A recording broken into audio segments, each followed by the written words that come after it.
ప్రేక్షకులకు నమస్కారం. ADN news TV మనదర్శి మన local channel. ADN news TV ప్రేక్షకులకు నమస్కారం. వార్తలు చదువుతుంది మీ ప్రసన్నారాం.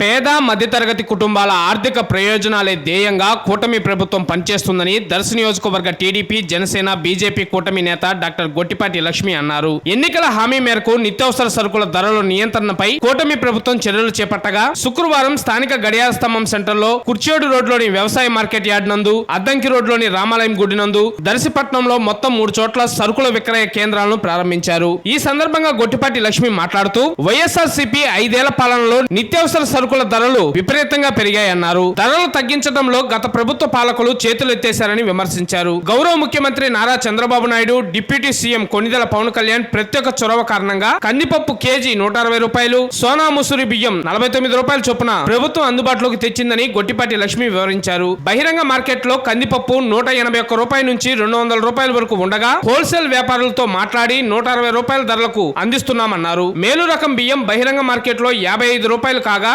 49 రూపాయల చొప్పున అందిస్తున్నామన్నారు. ప్రభుత్వం ప్రతిష్టాత్మకంగా ఏర్పాటు చేసిన ఇలాంటి సదుపాయాలను ప్రతి ఒక్కరూ సద్వినియోగం చేసుకోవాలని ఆమె ఈ సందర్భంగా కోరారు. ఈ కార్యక్రమంలో దర్శి నగర panchayat municipal chairman Narapasetti Pichaiah, municipal commissioner Y Maheswararao, revenue సిబ్బంది, వైస్ చైర్మన్లు, వార్డు కౌన్సిలర్లు, కోఆప్షన్ మెంబర్లు, పలువురు టీడీపీ, జనసేన, బీజేపీ నాయకులు, కార్యకర్తలు, ప్రజలు అధిక సంఖ్యలో పాల్గొన్నారు.